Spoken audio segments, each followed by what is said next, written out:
সংযুক্ত আরব আমিরাতে বাংলাদেশের রাষ্ট্রায়ত্ত জনতা ব্যাংকে দেয়া দেশটির কেন্দ্রীয় ব্যাংকের একটি নির্দেশনা নিয়ে ব্যাপক আলোচনা চলছে, যা উদ্বেগ বাড়িয়ে দিয়েছে প্রবাসী বাংলাদেশিদের। গ্রাহকদের দাবি, বিষয়টি নিয়ে দ্রুত ও স্পষ্ট ব্যাখ্যা দেয়া এবং অপপ্রচার বন্ধে কার্যকর উদ্যোগ নেওয়া প্রয়োজন। এটার পিছনে অন্য কোনো বেনিফিটের জন্য, অপপ্রচারের জন্য কোন লোক নিয়োজিত আছে কিনা, যদি হয় মিথ্যা অপপ্রচারের জন্য কঠিন একটা শাস্তির বিধানই দেশেও আছে, আমার দেশে কিন্তু আছে। আমরা কারো কথা কানে দিয়ে একটু যাচাই বাছাই করে সত্যতা মিথ্যা এই জিনিসগুলো যাচাই করি। অনুসন্ধানে জানা যায়, সংযুক্ত আরব আমিরাতের কেন্দ্রীয় ব্যাংক ন্যূনতম মূলধন সংক্রান্ত বিধিমালা বাস্তবায়নে নতুন করে নির্দেশনা দিয়েছে। এতে বিদেশি ব্যাংকের প্রতি শাখার জন্য ন্যূনতম 10 কোটি দিরহাম পরিশোধিত মূলধন থাকতে হবে, অথচ জনতা ব্যাংকে 4 শাখা মিলে রয়েছে 10 কোটি দিরহাম। জনতা ব্যাংক বাংলাদেশের সরকারের রাষ্ট্রের ব্যাংক, বাংলাদেশ সরকারের ব্যাংক। এখন সেন্ট্রাল ব্যাংকের রিকোয়ারমেন্ট আসবে এবং সেটা তারা ফিল আপ করবে। আমাদের তো প্যানিক হওয়ার কিছু নাই এখানে। নতুন সোফা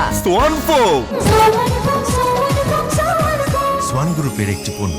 তথ্য বলছে, 2022 সালে ইউএই কার্যক্রম থেকে জনতা ব্যাংকের পরিচালন মুনাফা ছিল 2 কোটি 13 লাখ দিরহাম, যা বেড়ে 5 কোটি 58 লাখ দিরহামে পৌঁছায় 2025 সালে। আর চলতি বছরের প্রথম 6 মাসে হয়েছে $2.5 কোটি।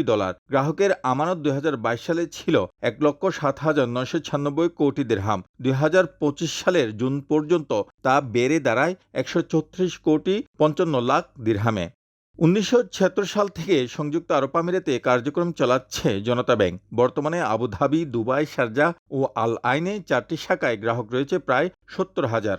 আমরা আশা করব জনতা ব্যাংকের সাথে সংশ্লিষ্ট বাংলাদেশে যারা আছেন ঊর্ধ্বতন কর্তৃপক্ষ, তারা বিষয়টাকে গুরুত্বের সাথে আমলে নিয়ে অতি সত্বর তারা দাপ্তরিক একটা বয়ান দেবেন, বিবৃতি দেবেন, যাতে করে জনতা ব্যাংকে যে প্রবাসী, লক্ষ লক্ষ প্রবাসী যাদের অ্যাকাউন্ট আছে, তারা যেন নিশ্চিত হতে পারে, নিশ্চিন্ত হতে পারে। প্রবাসী আয় পাঠাতেও গুরুত্বপূর্ণ অবদান রাখছে ব্যাংকটি। 2022 সালে 6,569 কোটি 47 লাখ, 2023 সালে 8,773 কোটি 43 লাখ, 2024 সালে পাঠায় 7,910 কোটি 37 লাখ টাকা।